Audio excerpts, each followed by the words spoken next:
Vous êtes à l'abreuvoir de l'actualité. Bonsoir, bienvenue les grandes articulations. Le ministre Sidi vient d'être reçu à Kansereya d'Ankouroussa. Des infrastructures scolaires ont été visitées. Par ailleurs, les populations sont invitées à soutenir les idéaux du CNRD. Les prières également formulées pour la prospérité de la Guinée. Journée de consultation gratuite, plusieurs personnes atteintes de malformations faciales sont concernées. Elles bénéficieront par la suite d'une prise en charge. La campagne se tient pour la 5e fois depuis 2019. Kindia, rénovation et extension du voile de la mariée. Les travaux se poursuivent avec une exécution de 34%. Le ministre de la Culture s'y est rendu de façon inopinée. La raison est simple, constater le respect des engagements. C'est tout pour les titres. Enfance à Tougué, où le chef du gouvernement a reçu la notabilité. La délégation exprime sa gratitude au chef de l'État à travers le Premier ministre. À l'origine de cette reconnaissance des efforts consentis dans cette préfecture depuis l'avènement du CNRD. Ousmane Bangoura, compte rendu. Dans cette salle historique du Palais de la Colombe, le Premier ministre, chef du gouvernement, Amadou Ouriba, reçoit une forte délégation venue de la préfecture de Tougué. Composée des chefs religieux, présidents des délégations spéciales, femmes et jeunes, en collaboration avec le président de la coordination des organisations des ressortissants de Tougué, El Hadj Mohamed Lamine Baldé. La délégation est introduite par le ministre de l'administration du territoire et de la décentralisation. Ses fils résidents et ressortissants de Tougué sont venus exprimer leur gratitude au président de la République à travers le Premier ministre pour les actions de développement entreprises dans leur préfecture depuis l'avènement du CNRD. Pour ce acte symbolique, la notabilité de Tougué a offert 8 parcelles au chef de l'État en guise de reconnaissance et 2 parcelles au chef du gouvernement, Amadou Ouriba. Tougué reconnaît les bienfaits de son Excellence, Monsieur le Président de la République. C'est en ce temps qu'on a vu le courant. C'est en ce temps qu'on a vu le bitume. C'est en ce temps qu'on a vu l'eau dans le robinet. Un stade omnisport est en train d'être construit. Aujourd'hui, toutes les femmes ont reçu des appuis de son Excellence, Monsieur le Président de la République. Les personnes les plus vulnérables ont été réellement très satisfaits, à résumer, pour ne pas répéter, Monsieur le Préfet. À Tougué, les choses ont changé. Les gens de Tougué me chargent, la population de Tougué me charge de vous dire que Tougué a compris. L'octroi de ce terrain, c'est dû à une concertation entre ressortissants et résidents, à l'intérieur et à l'extérieur. Unanimement, nous nous sommes dit il faut être reconnaissant, il faut rendre la monnaie au général Mamadi Doumbouya. Nous le disons devant nos aînés, nos frères et sœurs, les jeunes de Tougué représentés, les femmes de Tougué représentées, pour que le général Mamadi Doumbouya porte bonheur de Tougué, que ce plan de masse soit mis à sa disposition à travers vous et nos jeunes cadres qui sont là. On n'oublie pas, Excellence, Monsieur le Ministre, c'est que le général Mamadi Doumbouya est en train de faire pour nous. Avec votre permission, avec la permission de Monsieur le Préfet, avec la permission de nos sages, de nos érudits et les chefs des divés du Fouta Jalon, de donner ce plan de masse à son Excellence, Monsieur le Président de la République. A rappelé que Tougué souffrait de manque d'infrastructures de base. Occasion pour le coordinateur de l'action gouvernementale, Amadou Ouriba, de saluer ce acte de reconnaissance, tout en insistant sur la nécessité de renforcer le vivre ensemble. De temps en temps, il est bon de rendre à César ce qui appartient à César. C'est le symbole de l'honnêteté et c'est ça qui forge des relations cordiales, fraternelles entre les hommes. Reconnaître le bienfait, ça encourage ceux qui ont œuvré dans ce sens. vous avez listé un certain nombre d'actes de bien avant l'indépendance et après 58. Pour maintes villes de notre pays, c'est la première fois qu'ils ont le goudron dans leur cité, l'eau, l'électricité. Et également, c'est dans cette période-ci que des populations les plus modestes, les plus démunies, reçoivent des aides personnalisées pour ne pas vivre de mendicité. Des choses ont été faites durant ces 3 dernières années.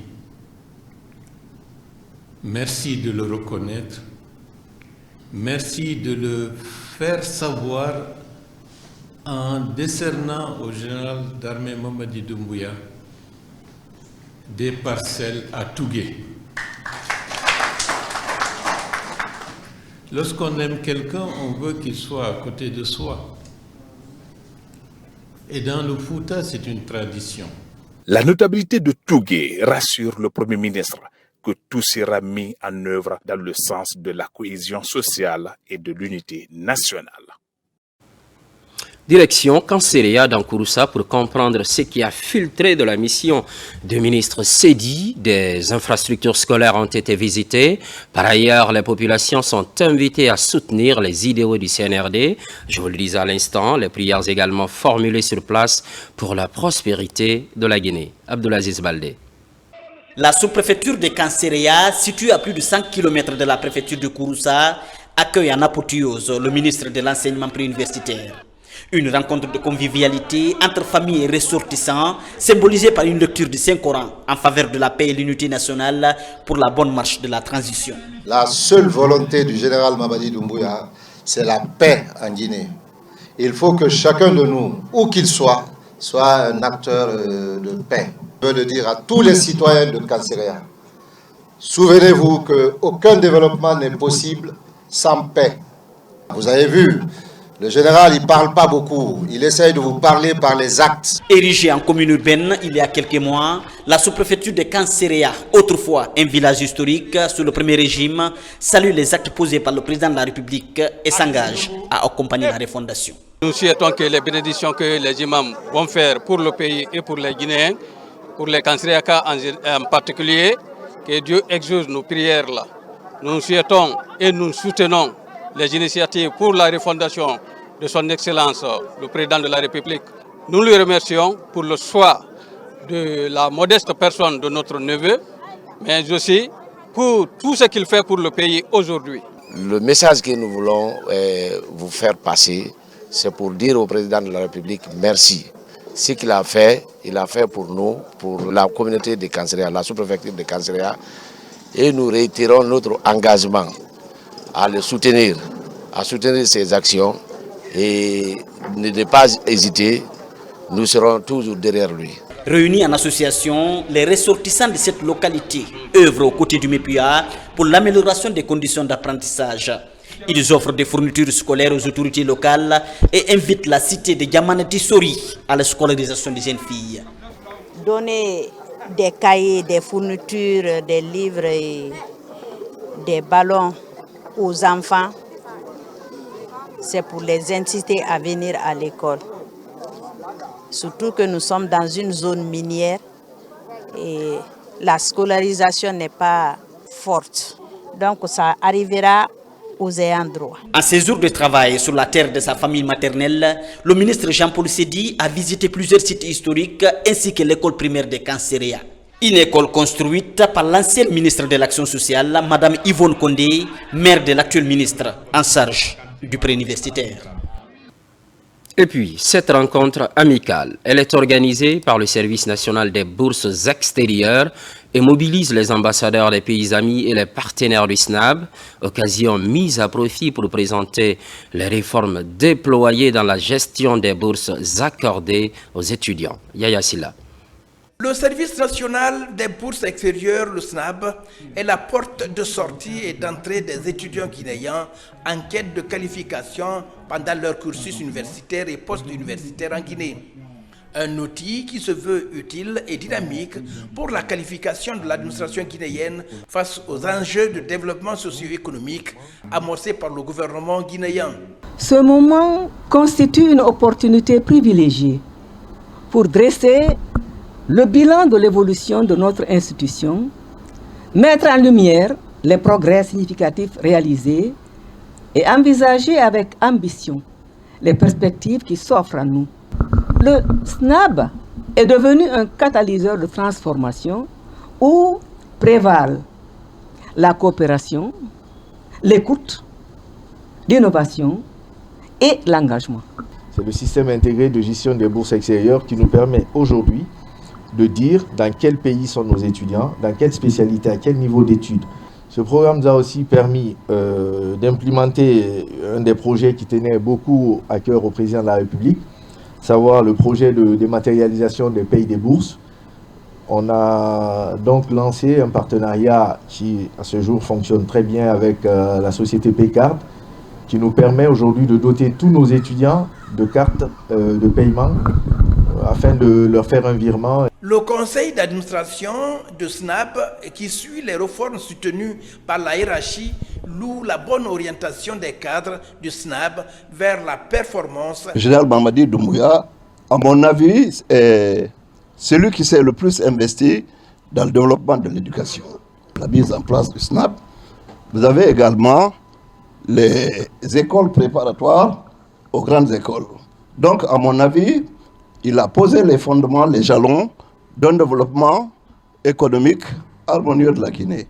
Donc pour cela, il faut saluer sa vision. Aujourd'hui, le service national des bourses extérieures fait bien le travail d'accompagnement et d'encouragement des boursiers à revenir au bercail pour participer au développement de la Guinée. Chaque année, à l'intention des futurs étudiants, une journée porte ouverte est organisée. Ça se passe ainsi à l'Institut supérieur des arts Mori Kanté de Dubrika. C'est le moment pour ces jeunes pousses de découvrir les différentes options. D'autres spécialités liées à l'administration publique sont aussi enseignées. Bakari Mambakondé. Placé sous la tutelle du ministère de l'Enseignement supérieur et de la Recherche scientifique, l'Institut supérieur des arts Mori Kanté, situé à Dubrika, est un pôle de création et d'apprentissage des métiers d'art, mais aussi ceux en adéquation avec l'administration publique. Chaque année, par le biais de son service Relations extérieures et coopération, le corps professoral entretient les futurs bacheliers sur les différentes filières et formations qui s'y trouvent, ainsi que leur portée sur le marché de l'emploi. Il faudrait que nous fassions la promotion de notre institution et essayer de les expliquer que tout ce qu'ils attendent à l'extérieur, dire que notre institut n'est fait que d'une institution de danse, de chant. Donc je voulais vraiment qu'ils viennent voir, à part le chant, la danse, ce que nous faisons en plus. Dans ce temple du savoir, outre l'art, les étudiants sont enseignés aux métiers connexes des cadres supérieurs et techniciens devant servir dans les services étatiques, les sociétés d'économie mixte, mais également dans le privé. Je suis de la 7e promotion et il y a tant de promotions qui sont sorties.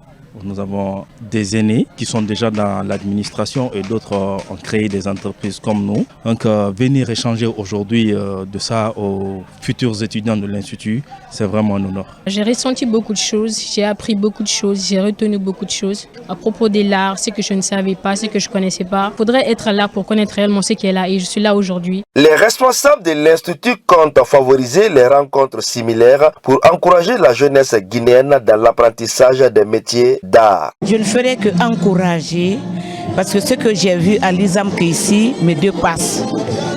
Que ce soit les chefs de département, que ce soit le collectif des travailleurs, j'ai été vraiment émerveillée. Créé il y a plus d'une décennie, l'Institut des arts Mori Kanté a à son actif plusieurs promotions qui, à date, participent à la sauvegarde du patrimoine culturel guinéen et servent dans l'administration publique à tous les niveaux.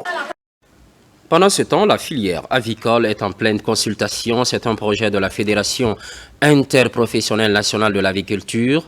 Une mission vient de séjourner dans la ville de l'Abbé. Il est question de s'imprégner des conditions de travail des acteurs de la filière, créatrice d'emplois et de revenus. Sarafdine Diallo, Abdoulaye Diallo. L'aviculture guinéenne reste encore sous le poids de l'importation des poulets. Pour inverser cette tendance, le gouvernement, à travers le ministère de l'Agriculture et de l'Élevage, s'est engagé dans un programme de développement de l'aviculture. L'objectif est de mettre fin à l'importation des poulets et générer des revenus pour les entrepreneurs guinéens. Nous sommes à l'Abbé ce matin pour entamer la tournée nationale avicole, une tournée qui vise à rencontrer tous les acteurs de la filière avicole pour échanger avec eux des objets ou en tout cas des activités qui leur concernent. Parce que nous, en tant que FINA, ce sont les 8 régions, les 8 FIRA qui sont membres de la FINA. Comme nous appuyons l'aviculture, et la FINA étant donc l'interprofession qui intervient donc pour l'intérêt donc des aviculteurs, c'est une occasion pour nous de réaffirmer notre soutien à cette structure, mais également de lui dire que le PEDAC sera toujours à leur côté pour les besoins de financement ou des besoins d'accompagnement technique qui vont être dégagés donc, au cours de cette rencontre. Pour réussir ce pari, la Fédération interprofessionnelle avicole initie des consultations nationales. Cette initiative stratégique vise à renforcer les capacités des acteurs avicoles qui constituent le pilier du développement de cette filière dans le pays. Cette démarche, nous l'apprécions de façon très favorable parce qu'ils pouvaient rester à Conakry et dire c'est ça, mais c'est l'inverse. C'est nous qui allons définir nos priorités, nos problèmes et envisager des solutions pour les résoudre. Ces consultations nationales permettront de créer des espaces de dialogue inclusifs pour répondre aux défis du secteur et d'encourager les initiatives locales. Valorisation du riz local, les acteurs agricoles et ses partenaires se concertent à Conakry. La rencontre devra déboucher sur un plaidoyer en direction des décideurs. Il s'agit surtout de promouvoir l'accès au riz local issu de l'agriculture familiale au bénéfice des marchés étatiques et du secteur privé. Marwan Kamara, Moussa Bangoura. Ce point de presse apporte des compléments d'information sur la large concertation des producteurs de riz. Une plateforme de valorisation du riz local mise en place par la Confédération nationale des organisations paysannes de Guinée en synergie avec le cadre national de concertation des riziculteurs de Guinée à travers l'appui du ROPA, réseau des organisations paysannes et producteurs de l'Afrique de l'Ouest. Faire la reconnaissance du cadre national de concertation des riziculteurs de Guinée comme étant un outil qui doit servir, n'est-ce pas, l'ensemble des producteurs rizicoles, en accompagnant les décideurs, en prenant contact avec les partenaires pour booster un peu les réflexions, pour résoudre la problématique liée au développement du riz. Cet engagement collectif permet aux acteurs de réfléchir autour des problématiques qui freinent le secteur agricole en Guinée.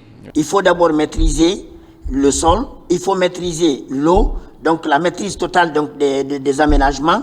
Ensuite, faire un diagnostic, donc faire les aménagements avec donc, les producteurs et après ça, mettre en valeur les domaines. Mais après la mise en valeur des domaines, il faut aussi que la population s'en approprie. En faisant quoi? En assurant la gestion, l'entretien et la maintenance. Face à la consommation sans cesse croissante du riz par les populations, il y a une nécessité urgente de booster la production locale afin de renforcer la sécurité alimentaire. Pour pallier à ces responsabilités que nous, professionnels, nous voulons jouer notre rôle et notre partition pour interpeller non seulement l'État par rapport à notre implication dans les projets, les stratégies et les programmes de développement rizicole, mais aussi demander aux partenaires de nous appuyer par rapport au renforcement des capacités en termes de formation, d'équipement pour améliorer la qualité de riz. La prise en compte de ces recommandations inscrites dans un plaidoyer pourrait corriger les dysfonctionnements pour développer la productivité et la commercialisation du riz local sur le marché national et international. Sur tout autre plan, journée de consultation gratuite, plusieurs personnes atteintes de malformations faciales sont concernées. Elles bénéficieront par la suite d'une prise en charge. La campagne se tient pour la 5e fois depuis 2019. C'est une assistance de la structure française Les Enfants du Noma. Nabilay Moussa Kamara, Kernosman Diallo. C'est une journée de consultation gratuite des personnes souffrant de déformations faciales et autres pathologies. Elle est organisée par l'association Les Enfants du Noma, avec l'appui des équipes et ONG venues de la Guinée et de la sous-région. Ils souffrent pour la plupart de malformations, de maladies malformatives, de maladies tumorales, de tumeurs bénignes surtout, qui sont localisées au niveau de la face, de la bouche, des os de la face. Pour faciliter le traitement et la prise en charge gratuite de ces cas de malformation faciale en Guinée, les initiateurs misent sur un transfert de compétences avec la formation des médecins guinéens. Le volet purement formation, moi, me tient à cœur parce qu'il faut absolument qu'on forme la relève afin de pouvoir assurer la prise en charge dans 5-10 ans des Guinéens qui seront pris en charge par des personnes qui ont des chirurgiens compétents. Comme nous en France, où on aime bien avoir le maximum d'avis et de compétences, ce serait bien que je vienne aussi un petit peu à Conakry pour aider à la formation des plus jeunes. C'est vraiment, il faut le prendre comme un partenariat et un échange de compétences. 5e du genre, ces consultations sont offertes à la population guinéenne et celle de la sous-région. Une assistance médicale qui réconforte les bénéficiaires et les ONG évoluant dans la protection des enfants. Nous sommes ici pour venir en aide à cette association. Nous sommes venus leur donner un autre coup de main pour pouvoir réaliser à bon échéant cette activité. Je suis venue ici à 4 heures. Ça fait plus de 11 ans. Il y a quelque chose qui est sorti sur ma tête, je ne sais pas. On avait payé quelque part l'argent, mais rien n'est sorti. Après la consultation dans la commune de Dixine, les patients enregistrés sont admis à l'hôpital d'Onka en vue de procéder aux interventions chirurgicales. C'est autre exemple qui fait boule de neige. À Timbo, depuis 4 ans, les fils ressortissants et résidents évoluant en association offrent des soins gratuits aux populations. C'est la 4e édition des journées médicales dans cette commune rurale. Plusieurs maladies ont été soignées, des médicaments de première nécessité aussi distribués, une manière de soutenir la politique sanitaire du gouvernement. Abdoulaye Diallo. Cette journée est le couronnement d'une semaine médicale dans la sous-préfecture de Timbo. Elle consiste à offrir des médicaments et des consommables aux patients venus de tous les districts. C'est une initiative des fils ressortissants et résidents de cette commune rurale réunis au sein de l'association Yirdekou. Cette 4e édition touche toutes les catégories d'âge, notamment les enfants et les personnes âgées. Plus de 2000 personnes ont été accompagnées. En plus des consultations et la distribution gratuite des médicaments, l'ONG octroie des dons au centre de santé de Timbo et à l'hôpital régional de Mamou. Cela a été possible cette année grâce à nos ressortissants qui se trouvent aux États-Unis et en France, et plus l'appui de tous les membres de l'association, avec évidemment le partenariat avec Orange et la pharmacie Nouni. L'objectif que nous visons, c'est de soigner la population de Timbo, de venir en aide à la population et les sensibiliser. Commençons le travail à 8h30. Les autorités administratives saluent cette action humanitaire qui vient appuyer la politique sanitaire du gouvernement guinéen. Nous sommes à la fin de semaine médicale, à Timbo encore. Et tout ça là, c'est grâce à la bonne volonté du général Mamadi Doumbouya, président de la République, qui a demandé que tout le monde, chacun doit faire un peu pour le développement de son pays. L'association Yirdekou, basée à travers le monde, ne compte pas s'arrêter là. Elle prévoit d'organiser la 5e édition de la semaine médicale suivie d'une formation des agents de santé basée dans la préfecture de Mamou. La paix et le développement de la Guinée, le Saint-Coran est mis à contribution. L'initiative vient des fils ressortissants de Kankan vivant à Conakry. C'est à marge de la grande marche de l'unité et de la paix prévue le 1er février 2025 à Kankan. Moussa Bangoura. Cette cérémonie de lecture du livre saint pour la paix et la prospérité est initiée par le CEDER d'Andia numéro 4 en collaboration avec la jeunesse de Kankan à Conakry. C'est un prélude à l'organisation de la grande marche de l'unité et de la paix qui se tiendra à Kankan le 1er février 2025. En vue de l'organisation de la marche de paix que nous devons organiser à Kankan. Cela est un prémisse pour que les doigts nous accompagnent et que ça se passe dans les meilleures conditions. Ce pays a encore davantage besoin de stabilité. Et pour cela, il faudrait que nous renforcions l'unité nationale. Et à cet effet, nous organisons cette lecture du Coran afin d'amener les Guinéens à fortifier davantage notre solidarité. Il y aura des poses de pierre, il y aura des dons. Tout ça sera clôturé par une grande marche de l'unité et de la paix pour notre pays. Le Coran a été lu plusieurs fois.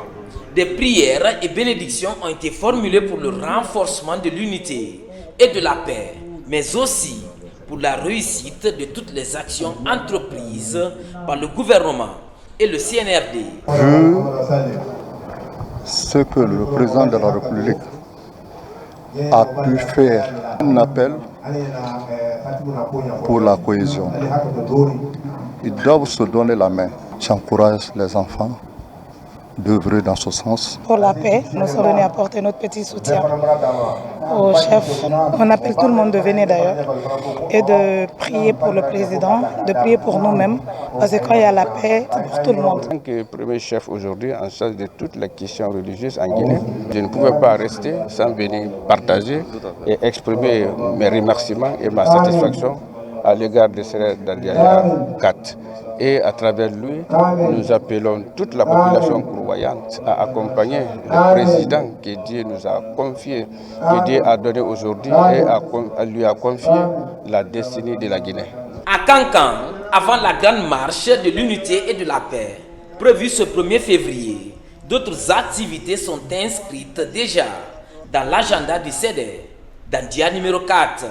Il s'agit notamment de la remise des infrastructures construites lors de l'organisation de la Mamaya et de la lecture du Saint-Coran pour les dévanciers.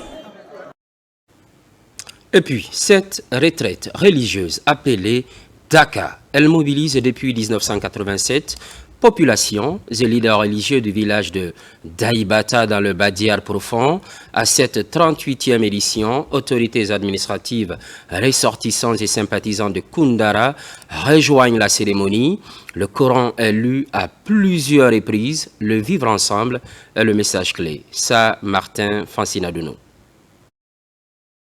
Le village de Daïbata, dans la préfecture de Koundara, excelle dans une pratique religieuse depuis 1987, dont son fondateur fut Feu Elhadji Mamadou Baledio Diallo.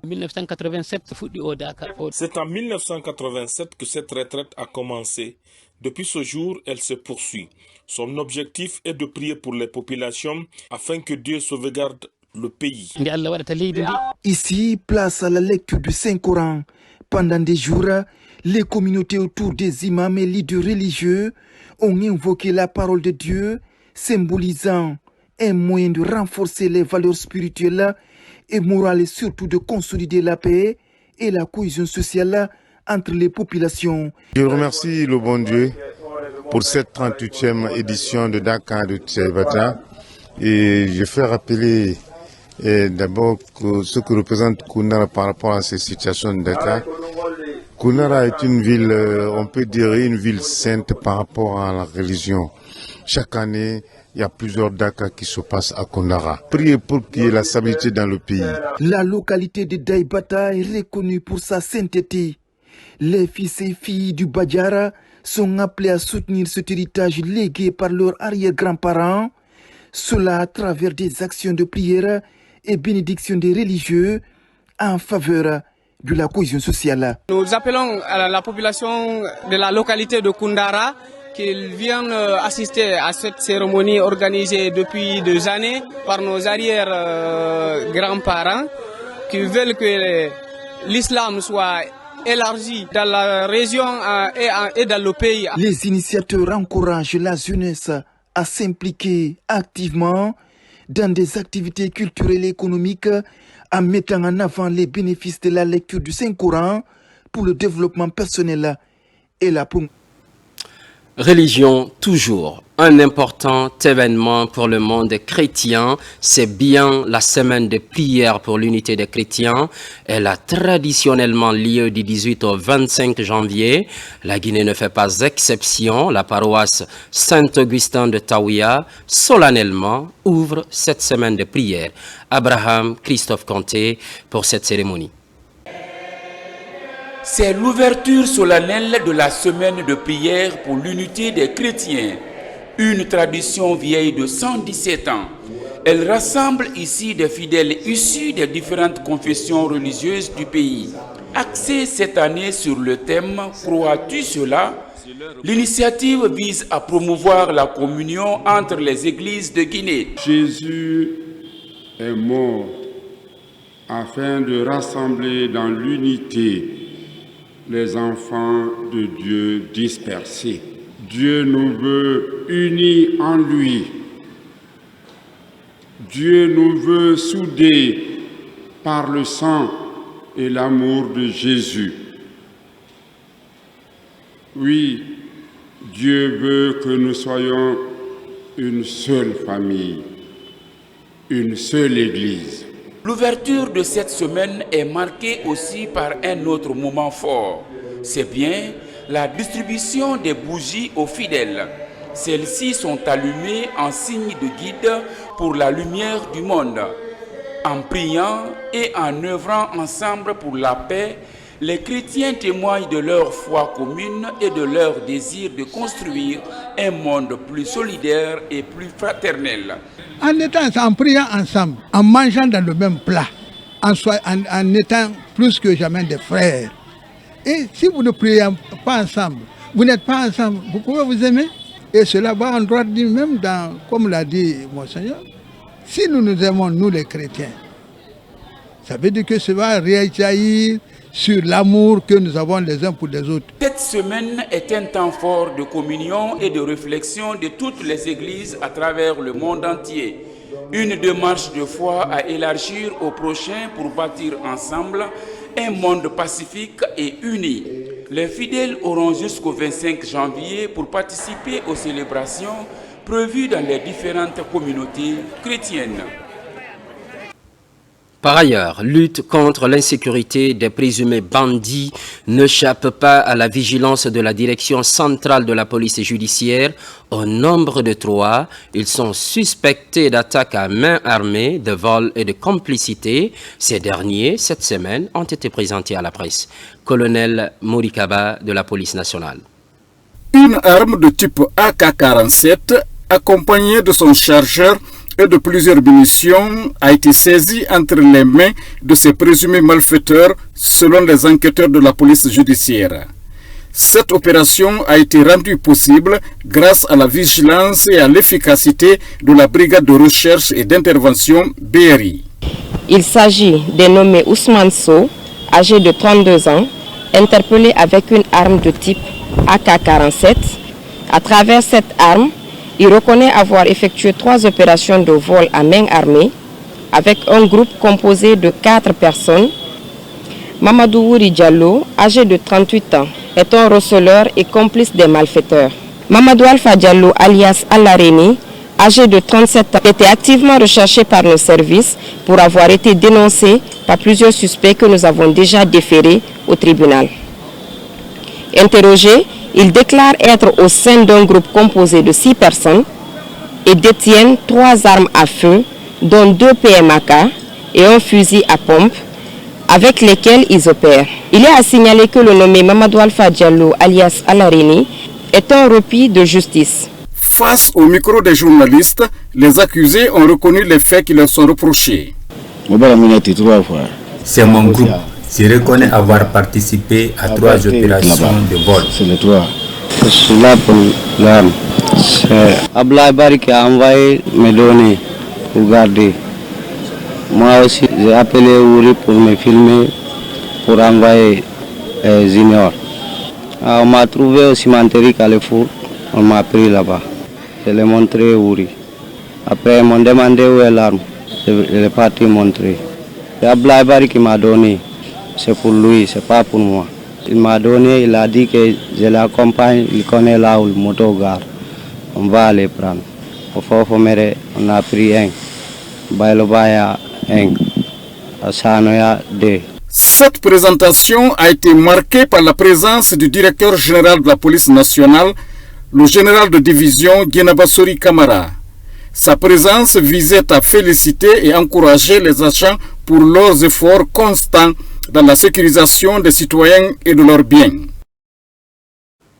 Ce qui, entre autres, concentre l'actualité. Kindia, rénovation et extension du voile de la mariée. Les travaux se poursuivent. Le niveau d'exécution est estimé à 34%. Ce n'est pas suffisant pour le ministre de la Culture. Une visite inopinée est alors initiée. La raison est simple, constater de visu le respect des engagements. Ousmane Ba, carnet de route. Le projet de rénovation et d'extension du voile de la mariée de Kindia suit son cours.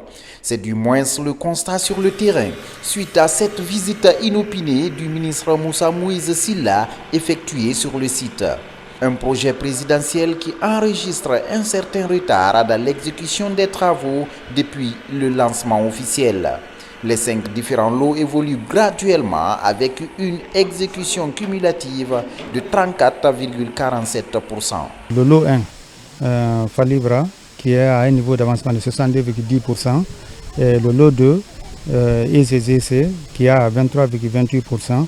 Ensuite, Sogibé, qui a le lot 3, qui est à 20,68%. Et Savane, hôtellerie et tourisme, qui est à 37,63%. Ensuite, nous avons Ali Osaili aussi qui est à 34%. Avec l'engagement des autorités, les travaux avancent progressivement. De 17% lors de la dernière visite, aujourd'hui, les 34,47% offrent une lueur d'espoir du respect des délais contractuels nouvellement fixés. Beaucoup d'entre elles, ces entreprises ont reçu des lettres de mise en demeure pour leur permettre de respecter les engagements préalablement pris et certaines ont donc tenu compte de ces engagements et ont renforcé les équipes sur le terrain. D'autres ont doublé les équipes, imposé une sorte de roulement de travail qui se fait de jour et de nuit et cela a permis donc à certains lots de ce projet d'avancer très bien. Donc nous allons accroître cette pression sur les entreprises parce qu'il faut que ce site soit rendu dans les meilleurs délais. C'est vraiment une instruction du président de la République. Le Premier ministre également y tient énormément et nous sommes ici pour faire de telle sorte que cela soit une réalité. Les autorités régionales de Kindia veillent à leur tour. Elles suivent de près le chantier afin de voir bientôt le voile de la mariée de Kindia redevenir un des phares du tourisme guinéen. Tenue à Dubreka de la 17e Assemblée Générale Introductive, rencontre initiée par l'organisation locale Dubreka Racine de la Jeune Chambre Internationale. Une nouvelle équipe a été intronisée pour un mandat d'1 an. Elle se fixe pour défi d'impacter positivement les communautés à travers les projets de développement. Amadou Touré pour plus de précisions. Il devient ainsi le 17e président exécutif de la Jeune Chambre internationale Dubreka Racine depuis sa création en 2008. Boubacar Diallo et les membres de son équipe se disent engagés à poursuivre l'atteinte des objectifs de la Jeune Chambre internationale, considérée comme l'une des plus grandes organisations de jeunes leaders déterminés à apporter un changement positif à la vie de leur communauté. En 2025, nous ambitionnons de réaliser plusieurs projets, notamment le projet Hope for Children. Ce projet vise à autonomiser les orphelins. Aussi organiser le concours Dubreka Elite, qui est un concours débat, art oratoire, éloquence entre les écoles de Dubreka. cette assemblée générale introductive de Dubreka-Racine, rehaussée de la présence des représentants du bureau national de l'organisation, a été une occasion pour la représentation nationale de revenir sur la portée de la cérémonie. L'assemblée générale introductive, c'est l'une des 3 assemblées statutaires de nos organisations qui leur permet de faire valider le plan d'action et les différents postes du bureau exécutif. Leur dire de travailler main dans la main, d'utiliser les différents outils que nous avons mis à leur disposition. Créée le 13 octobre 1915 aux États-Unis d'Amérique, la Jeune Chambre internationale est à ce jour l'une des plus grandes organisations de jeunes leaders dans le monde. C'est seulement en 1993 que la Guinée a connu sa toute première organisation. Celle de Dubreka est née en 2008 suite à l'adhésion des jeunes étudiants de l'Institut des Arts Mori Kanté de Dubreka à l'organisation. Et puis, cette main tendue envers les nécessiteux, l'ONG Je Danse soutient la maternité à travers des lits et kits de césarienne. La remise de ces dons a lieu hier samedi à Koya.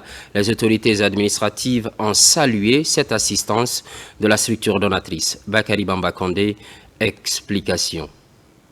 Dans le cadre de la poursuite de ces activités caritatives, l'ONG Je Danse a procédé ce samedi 18 janvier 2024 à la remise de 4 lits d'accouchement et des boîtes contenant des kits de césarienne pour la maternité de l'hôpital préfectoral de Koya. La présidente de l'ONG Je Danse, Alice Kumbassa, était ce samedi aux côtés des femmes de la maternité de Koya.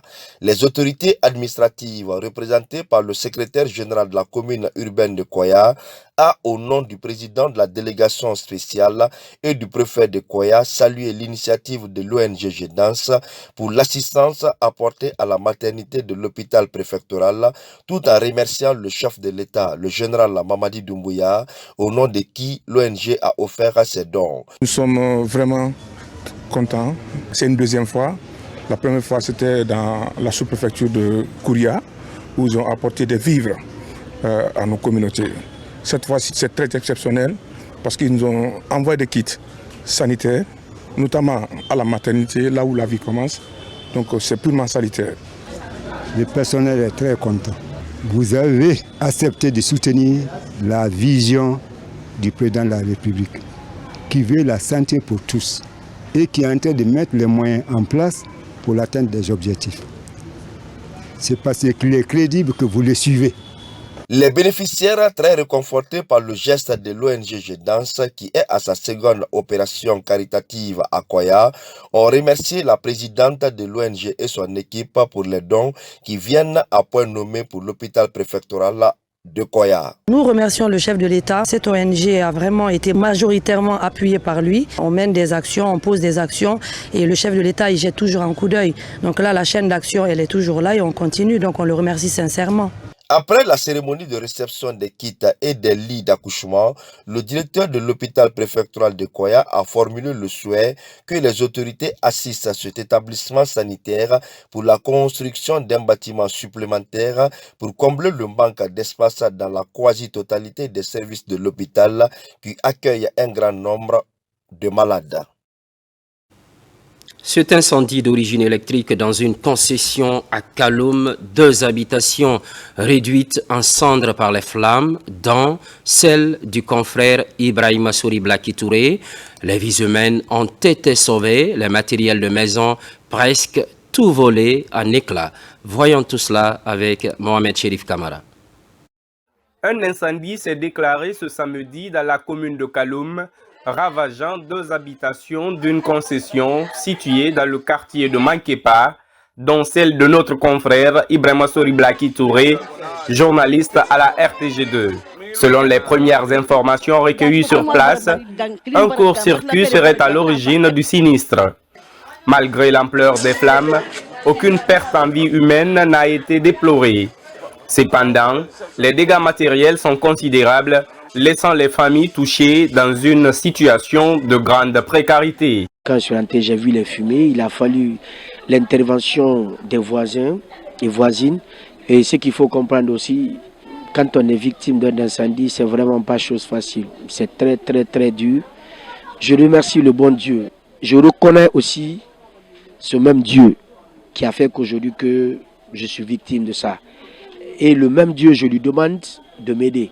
S'il te met dans un problème, c'est lui seul qui peut te faire sortir de ce problème. Je compte sur lui, je compte sur les personnes de bonne volonté. Je compte même sur les autorités du pays pour m'aider à réparer cette situation.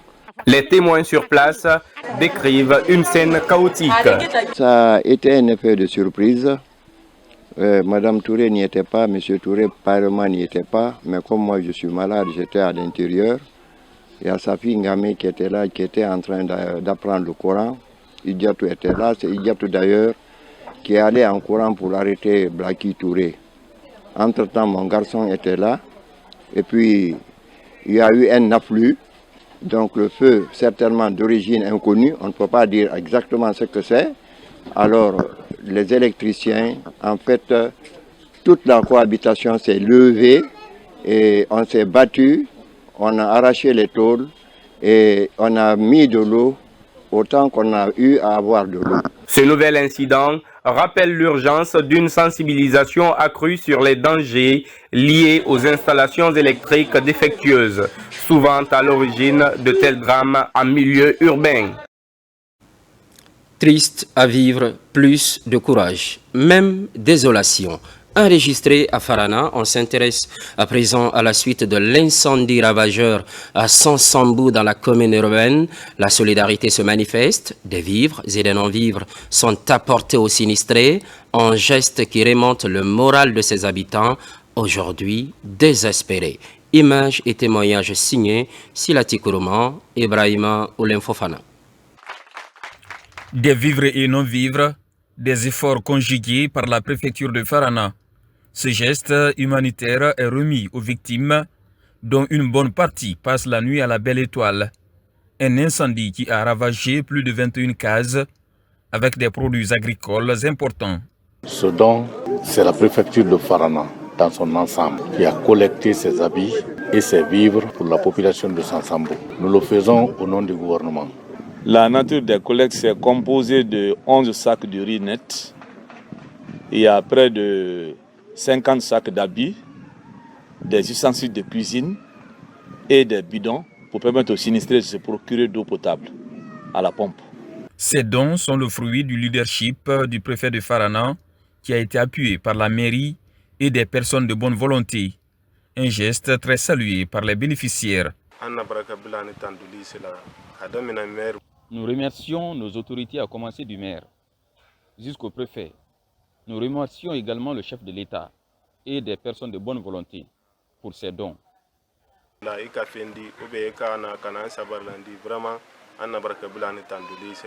Nous demandons aux SAZ, aux femmes et au conseil du district de bien vouloir accepter de procéder à la distribution de ces vivres et de ces habits, mais de manière très transparente. Ce don est fait par la préfecture au nom du gouvernement. Et c'est une occasion pour les victimes de louer les efforts du chef de l'État.